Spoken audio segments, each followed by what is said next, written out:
Welcome back to the Marching to Madness College Basketball Podcast, where Coach Bob Cantu and we're putting a bow on the season. We're wrapping it up after the Connecticut Huskies won their fifth national championship in 24 years with a 76-59 win over San Diego State. It was only a 5-point game, though, with 5 minutes remaining as the Aztecs had come from 15 down. They cut it to 60-55. Now, if you look at Coach Cantu, he and Coach Dusty May were on the same staff at USC together in 2001 and 2002. Coach Dutcher, the San Diego State head coach, Coach Cantu, has known him since the mid-1990s. And then Cameron Whiteman, his father, Kirk, played for Coach Larranaga at Bowling Green and is now a manager. So Coach Cantu, close relationships with people in the Final Four. That makes it even more interesting. It really does. It's a whole different perspective when you've known people and you have great relationships and you're rooting for them. FAU playing San Diego State, you got two good friends. The lead up, all the interviews, and you watch, and it becomes more and more exciting to see good friends competing at the highest level. And you really had four teams that not many people had in their bracket. Three of which everybody but San Diego State wasn't even ranked. And you had good basketball all the way through. You had big time upsets. I thought the whole tournament in general was amazing, and it's really the effects of the parity from recovery from COVID, having older players, and I think also from having very good interior players, where the NBA is not drafting centers as much as they're staying, and they're enjoying NIL, and I think that's making college basketball a little bit deeper. But yeah, no, it was a lot of fun to be able to watch some close friends. UConn started the season at 14-0, and then they had a slump entering Big East play before winning the sixth in the row to win the national championship. But that came after a 70-68 loss to Marquette in the Big East semifinals. I've always felt sometimes you see teams that end up losing in a championship, and it almost is like a restart, a refocus going into the postseason with the NC2A. I remember, I think this was '07 or some. We got beat by Oregon in the Pac-12 championship by 30, and then we went on and got to the Sweet 16. We beat Arkansas by 18. We beat Texas by 19. And sometimes you get your players' attention, when you do that. It's it's not very common to just have a dominant team right now that just wins all the way through. I mean, we had a couple of years with Gonzaga, Baylor, people like that I can remember. But you're gonna have, it's sports, and there's a lot of games. And UConn lost, I believe, 6 out of 8, and Coach Hurley was out, I believe, with COVID, and they just trying to find themselves. And they finished 14-8 in league, I believe, but win a national title. And it's exciting to see, and everybody has a chance. It doesn't matter. I mean, if Florida Atlantic can get there, anybody can, and it's just exciting to see. When you look at the Huskies, did you feel like Adama Sanogo, Jordan Hawkins, and then Tristan Newton were a solid big three? And then I feel like they're all going to have their names called out on the NBA roster very soon. Well, they're really talented, just in their own positions. I mean, the athleticism of Hawkins, the inside, presence of the big fella. I mean, Newton really filled his role and gave him scoring punches, when needed. And they had other guys, that really contributed. And, Coach Hurley did a good job, I think, coaching. And, and it wasn't like they just played well one game. They played well every game. And they clearly were dominant in every game all the way, all six. So, depending on how things work out, if they get the majority, the roster returning, and they add to it, which I'm sure they will, they're going to be right there again, you know. In my mind, the turning point in Monday night's game was the Aztecs cut that lead back to 60 to 55 with a little over 5 minutes remaining. And then Hawkins hit a big three off that left side that moved it back to 8. And San Diego State, they couldn't reel the Huskies in again after that. They needed that stop.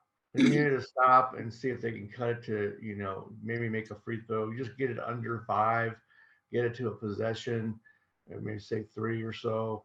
And then I think things would have changed. They got as close as you could get. But, UConn just has so many weapons. And I think, San Diego State is a good overall team. But I really felt like UConn's size and length uh, bothered San Diego State. Someone like Ledee, who's an undersized forward who pretty much has had his way, had trouble scoring or getting looks in the paint because of the length and size. And so, it was a little bit tougher for them. And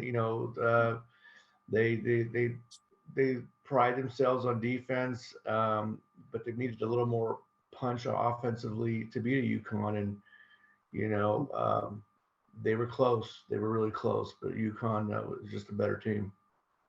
Well, I thought all season San Diego State had an opportunity to do something. I've probably watched 12 to 15 of their games. The Mountain West has now seen virtually every game on either Fox Sports Net or CBS Sports Network. And I think they could be a player again next season. Again, Coach Dutcher, he teaches defense, but he also has a good formula for turning that defense into offense. Yeah, they get up under you and they really make you work to get into your offense. And they apply a lot of ball pressure. They have active hands. They do, they've always trapped big on big in the post. And, when the ball gets loose or there's a turnover push, they're able to get it out in the open court um, and score. And that's really, how all teams want to play. The one thing I'm going to say is, yeah, I think they'll probably be picked in the Mountain West, but I am kind of sitting here waiting to hear if maybe someone like the Big 12 will pick them up. I think it makes you've got BYU now in the Big 12. Why not get San Diego State? They've got the facilities. And now they're playing for national title. They've been really good now for 15 plus years. Uh, you know, they why not have a little California flavor in the Big 12? I mean, the Pac-12, there's no question what it should take them, and it's probably trying. But I think that the Pac-12, there's a lot of uncertainty there, and that more teams can still leave, which would force them to really figure out what they're doing and dissolve or maybe join the Mountain West. So I think the future is uncertain, and also there's always been rumors about Gonzaga leaving. Will they eventually leave or will they stay? And what will happen. But yeah, their roster is going to be a little thin from this year, and they won't have the experience.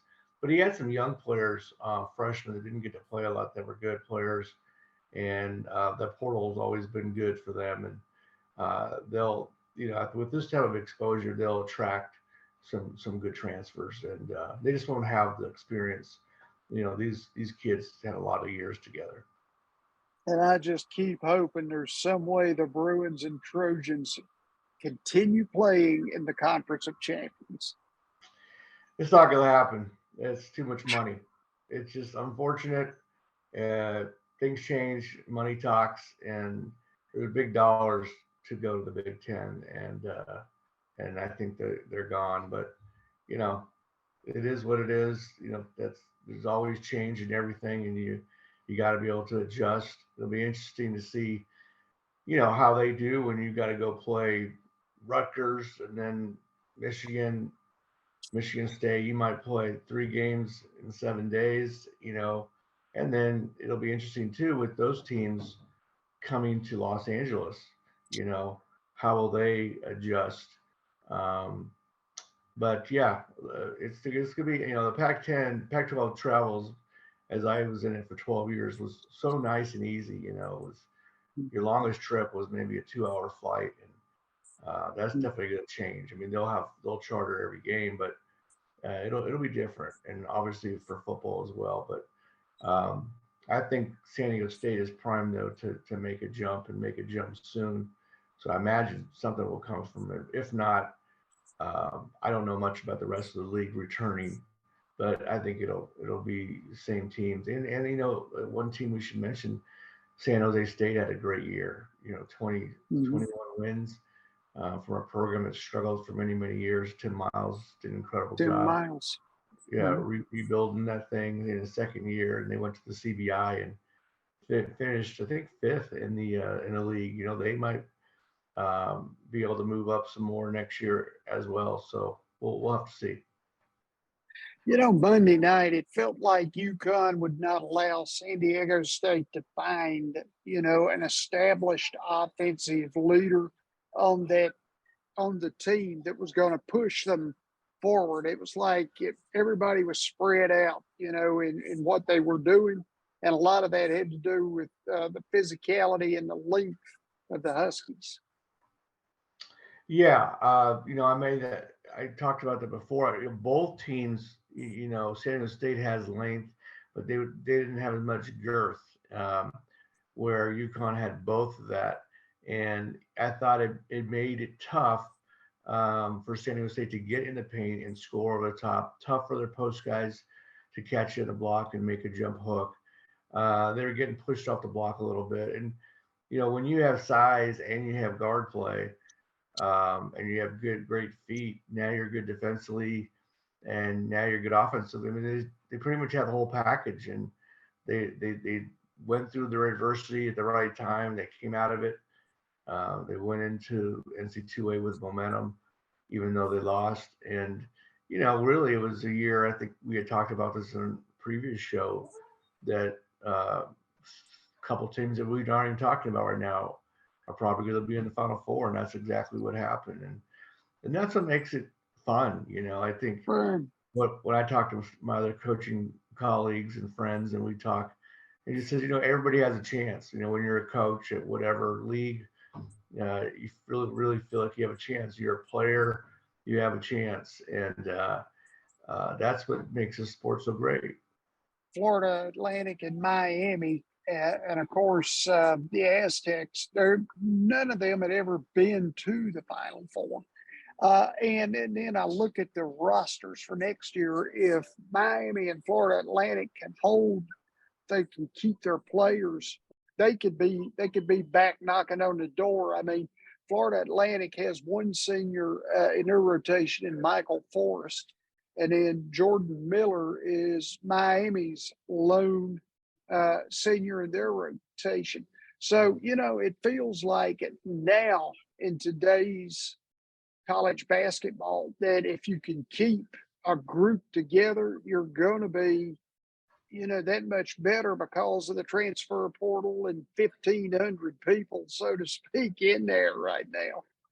Yeah, no question about it. I mean, I think they will keep their rosters intact. And the whole thing, when you come off of success from going to the Final Four, it comes down to your off seasons.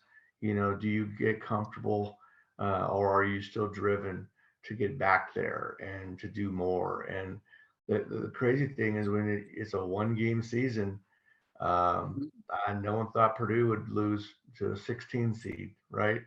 And right. It's just everybody thought Purdue there for a while was going to win it all. So you just don't know. But I would expect, on paper, the rosters look very good if they are able to keep it intact. And I'm hoping those kids don't try to jump just for some extra NIL money or whatever, because FAU you can get exposure from anywhere. All those kids have gotten opportunities because of their success as a team, and I thought it was really great of Dusty to not allow the success of himself as the coach distract the team. From what I understand, he didn't even, talk to any search firms or anybody back from February and March. He was focused. He didn't make himself or a contract extension be a big deal during it. He told his AD, okay, uh, give me my time to coach, and we'll talk about that at the right time. And that's just the person that he is, the person that I knew when I worked with him. And he's a great guy. I thought his demeanor on the floor was impeccable. His Mm-hmm. interviews, the way he drew up plays out of a timeout, the Memphis game, 5 seconds left, knew exactly what to run for a strong hand. I think it was Boyd, the left-hand driver, right to the middle. He drops it in for the game-winning shot. And if that shot doesn't go in by San Diego State, FAU would have been in the title game. So Mm-hmm. you just don't know. But I wanted to make sure and throw that in there because I thought that was impressive. I think Brian Dutcher did the same thing. Dutch is a little more seasoned. Has been in it a lot longer. Um, Mm-hmm. but yeah, all these kids are going to benefit from it. But to go back to your question, it's going to come down to how hungry are you.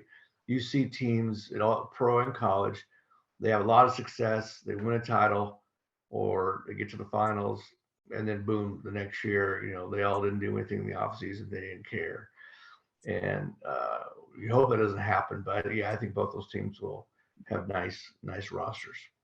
Now that we're at the end of the season, the coaching carousel is rolling. We've got the Big East now. It's going to get a little more interesting for UConn with Rick Pitino coming to St. John's.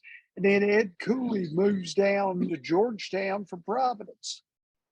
Oh, tremendous! Both of tremendous coaches. Obviously, Coach Pitino with his success everywhere he's been, and with the portal, with his name and experience, and he still has so much energy. They could be in the thick of things immediately. Mm-hmm.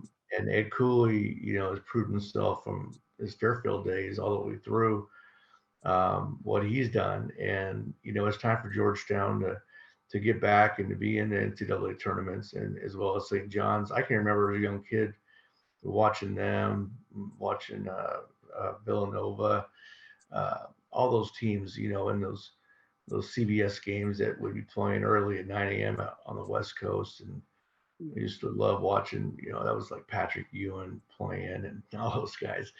And Mullins and you had Luke Hornacek out there coaching, and it was fun. Those are fun times for sure. But yeah, it's going to be interesting. The coaching carousel is going to open up a lot of opportunities. As you can see, players are jumping around like crazy already. Mm-hmm. Another good hire I thought was Grant McCaslin going to Texas Tech. I think Yeah. Grant, I've known him a long time since he was coach at Midland Junior College. Mm-hmm. And he's gone everywhere: JUCO, D2, Arkansas State, North Texas. What he did in North Texas was incredible, and he'll do the same thing there too. He's very good, and I think all these leagues, there's going to be somebody new that's going to pop in, and turn somebody around. So it's going to be exciting. That's why it's, I think, my uh, obviously personal opinion, but the best sport out there, and NCAA tournament is the best, really time of the year in March. And I will also say this: I really got into the women's Final Four, Me and too. Yeah. I got to meet Kim Mulkey when I was at USC. She was recruiting a kid at the same school that I was recruiting at, and we stayed in contact. And I always kind of followed her Baylor teams, and for what she did in 2 years to win a national title at LSU after inheriting 9-win team was incredible. They were physical, and they could score Yeah. on the block, and they rebounded the ball, and man, and then watching Caitlin Clark at Iowa, man, she can play. She can really play. So that was fun. And obviously South Carolina got upset, and Virginia Tech was, I think, the other team that was in the tournament there. So it was fun. It was a lot of basketball, and now transitioning here to some NBA playoffs here coming up. I'm still trying to get over uh, my Lakers getting beat by the Clippers for the 11th straight time. 11 in a row. Yeah, I can't believe that. But anyways, yeah, love it all. Oh, yeah, me too. Coach Bob Cantu back on Marching to Madness. Coach, we got to stay in touch now this off season. Figure this thing out as we move forward with all of these people in the transfer portal. The NILs coming through for a lot of kids, maybe that never gleaned to that, back in the day when they were looking to play college basketball. So we've got the sport. We just got to keep on getting on with it. Yep. Thank you for having me, like always. Appreciate it. Yes, sir. Thank you for coming on as well.